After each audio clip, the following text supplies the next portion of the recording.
how do you balance, like if you have a bad shooting day, right? How do you strike a balance of that between getting to your spots and knowing that, okay, I just missed open shots, or the process wasn't good.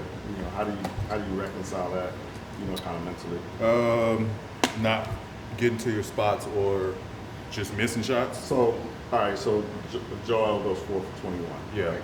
But he got to all of his spots. He just missed open shots. How do you kind of? Yeah, I mean that's part of it. That's part of it. That's why the game is percentages. No one's making 100% of their shots, and very rarely people miss 100% of their shots. So it's just part of the game. Those looks were all great looks, shots we want Joel to take, the shots I'm sure he was comfortable with. It just, how the ball went that night. But that's the game. He's been working on his game. He's been working on his rhythm, his timing. He's been putting the extra work in. So, we expect him to, be on the reverse side of that. But it's the game, man. It's how it goes sometimes. With that being said, this is now 2 games you've been able to play with him. Obviously, you didn't get too much time last year. I guess what's kind of the next steps for you and him to continue to build chemistry and such? I just keep at it, keep getting opportunities on the floor together, keep presenting healthy, and everything else, kind of just roll it out once we get on the floor and just continue to keep logging minutes. I guess what's kind of been maybe your biggest takeaway like so far of the minutes with him? Yeah, just obviously trying to be efficient, trying to understand still spacing and key moments of being aggressive, seeing where I can kind of be aggressive, look for mine, but understanding he hasn't played a ton either, so he's trying to find his rhythm, he's trying to get in the flow. And I think both of us, on the court are trying to do that at the same time. So more minutes, more understanding. He'll know where I like the ball, when I'm aggressive, and vice versa. The team's taking a positive step forward defensively, and a lot of that has to do with obviously your continued appearance on the court. How are you feeling this team's defense is kind of coming together, and how much further do you think you guys can take it once Kelly comes back? We could take it a lot further. I think we're a little ways away from where we need to be, but I think we're getting there. We're making steps to be a better defensive team. Kelly obviously brings a lot. He's still one of the best on-ball defenders, one of the best help side defenders, and just that tenacity he plays with on the defensive end to get after it. We're going to get a lot once he comes back, and then it allows us to kind of be a little bit more versatile with myself, with KO, with Barlow, Quentin, the 4 of us kind of taking the bulk of the defensive, matchup. So, we'll be really good. But I like where we're at. I think, it's a good thing to have areas to improve in when you are going in the right direction. These layoffs that you guys have 4 days off this week, 4 days off next week, do you view it as a good thing? Because I think people generally welcome time off during the season, but also like you and I know Joel have both talked about wanting to be able to get on the floor consistently, wanting to get a rhythm, I guess. Do you view it as sort of bittersweet? It is bittersweet, but, we've taken advantage of these days off. We're in the gym today, we were in the gym yesterday, so it hasn't been off for us. We're still putting the work in to kind of be prepared and be ready and get our bodies going and, trying to stay sharp. But, it is bittersweet, especially for us trying to get into a rhythm, into a game time rhythm, where we start to come back and then there's a break in between. But it's good, it's good, especially for the guys that have been playing a ton of minutes, for them to get some time away. So, that's where the sweet part of it comes in at. When you guys have those, like a session like today, what are some of the things that you've pinpointed, or what are things that you're able to sort of sharpen or sort of hone in on when you're in this type of a breather where you're not trying to, I guess, prepare for a game? Yeah, just, for me personally, just working on, ball handling, flow, rhythm, cadence, dribble, pull-ups, moves, counters, reps, shots, going through plays. So a lot of that was kind of, I look at these as kind of mental days. and yeah, just kind of help my body just get more comfortable with those movements and stuff that I've been used to doing. Just trying to rep it out with some live defenders, just so it's kind of muscle memory at this point. Is there a sense that, he's just kind of wide open and there's an opportunity for you guys if you guys but do the right things over a period of time? Absolutely, absolutely. I mean, you look at the East, it's kind of clunked. No one's really pulled away yet. So we do have an opportunity to kind of write our future out from this point forward. No pressure to the cause of it, but we do have a good opportunity to kind of take advantage of, the standings. So we can look at every game as important if we want to make steps going forward, for sure. You mentioned guys that have been playing a lot of minutes. Obviously, Tyrese is at the top of that list. At various points in your career, you've also been a guy that's been in the top 5, top 10 in minutes played. Mm-hmm. Have you talked to him at all about whether it's in-game, off days, like basically how to sustain and like manage yourself throughout the course of the season? Yeah. And he's handled it great. I've talked to him a little bit, some ideas that I think could help him off the court with recovering.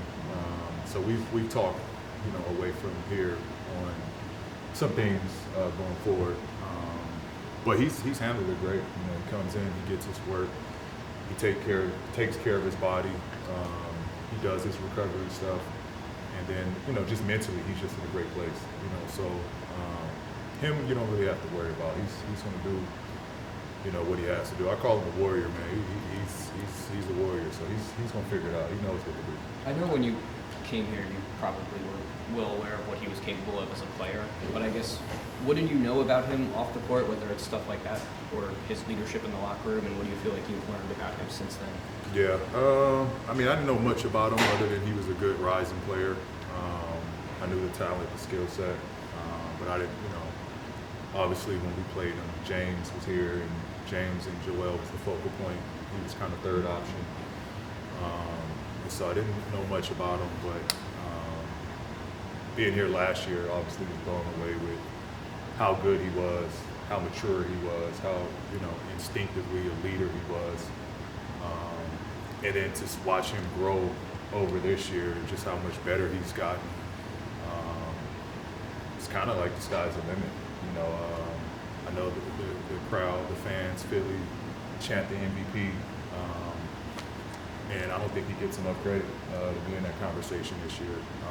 So more than anything, I think we as a team have to have his back and make those strides to get better as a team, because he deserves to get on that platform with how he's handled being the guy night in, night out, guys in, guys out. He's still performing and putting up big numbers. And more than that, I think the defensive side, he takes the challenge, make big plays, tries to get stops, tries to guard his position, which a lot of guys don't do, especially more than ever in this league. So he's his future is very bright, and he's just getting better and better every year. If I can follow up on the defense, because he made a major leap there last year, and it seems like he has again, at least with his playmaking. I guess just what have you seen from him on the defensive end, and how impressive is it, again, given like the workload that he has offensively? You talked about a lot of guys take plays off defensively now. Just defensively, he just takes the challenge, and that's all you ask for anybody, whether you're a good defender or you're a poor defender. Just take the challenge. That's why it's a team sport. Not one guy can stop 5 people. You need a team to go out there and be great defensively. But you take the challenge, you got a chance. If each person individually takes the challenge to guard their guy and help their teammates, then you have a good, you have the good foundation for a good defense. So he's taking that challenge on a nightly basis while being guarded by the best defender, usually on a night-to-night basis. And so I think that's the biggest thing that I think has pointed out to me is just he doesn't look for a night off to go and sit in the corner and guard no one. Like, he understands kind of the two-way of if I'm out here, I'm gonna get buckets and I'm gonna stop whoever I'm guarding. So I love that about guys that play both ends. I guess like just to go back to Barlow, what have you kind of made of your minutes with him, and what stood out to you about him, especially just him being like a two-way guy? And Yeah. I mean, it's fun playing with Barlow. You know, he again defensively, he's special. It's fun being on the floor with Barlow. He can do a lot of things, and it makes it easier for me because we can switch a ton. He rebounds, blocks shots, and you know, I played with guys like him. You know, Nico, who was a ton of fun. Nico Batum was a ton of fun playing with, and it's similar with Nico. You know, Nico can go and guard and pick up guys 94 feet, and he can switch 1 through 5, and you know, there's just no defensive liability, and that's kind of how I feel about Barlow. This is kind of a silly off-topic question, but in talking with a lot of the younger guys that sort of have like a nice little bond, they often talk about that video games is how they sort of stay in touch, and apparently you're a part of that too, obviously. Just how does that help you connect with some of your younger teammates as now a guy that's considered a quote-unquote veteran in this league? Is what they'll call it. Yeah, fair. Your words, not mine. Yeah, I'm the uncle. But you know, it's great to be able to relate, you know, on something outside of work. And so it's, you know, as fun as we have here in this building, it carries over outside of this building where we can laugh, we can, you know, talk about, you know, life stuff. We could, you know, it's just great to have that separation. You know, again, I think there is a space where you can open up and be vulnerable and be yourself and be comfortable doing something outside of basketball. And so I think that's where kind of the trust in the relationship is growing. Because whatever we talk about, we shoot the shit on the game, excuse my language. But then it carries over the next day, and we're looking forward to seeing each other. And we laughed about what happened the night prior and who sucked and who was trash. And so it's you know, it's a fun way, and you know, I think for us just kind of expressing ourselves outside of you know, the grind of the season. Paul, a guy like Jared, he can kind of spare Tyrese, BJ, Q, you know, some of those extra minutes. We talked about that heavy workload. How important is he offensively to this team, especially when you look at some of like the third quarter struggles as a potential spark off the bench? He's very important, especially for a relief for Tyrese. You know, and he has that competitiveness spirit, or competitive spirit that we need. He has that fire. We saw what he did last year, what he can do with his shot making, his play making, and just his aggressiveness. So it's great when he's firing, when he's starting to get his groove back, he's starting to get his rhythm back. So he helps a ton, and he'll be special for us. And so, you know, we're just going to continue to keep supporting him, being behind him, and allowing him to kind of get through this, you know, kind of a rut that he's had. And I get it, you know, he's been out for a long time. He had a major injury, and so his body has to adjust a little bit, but he's getting back to himself, and he'll be huge for us going down the stretch. Paul, in the community, you having hosted your holiday celebration, again, why has it been important for you to keep it going in Philly? Well, I mean, you know, it's just being a part of this community, being a part of this city. You know, it's just it's my background, being humble, and just being a part of, you know, again, the community. You know, having my kids be a part of it, showing them what it's like to give back to people that are less fortunate.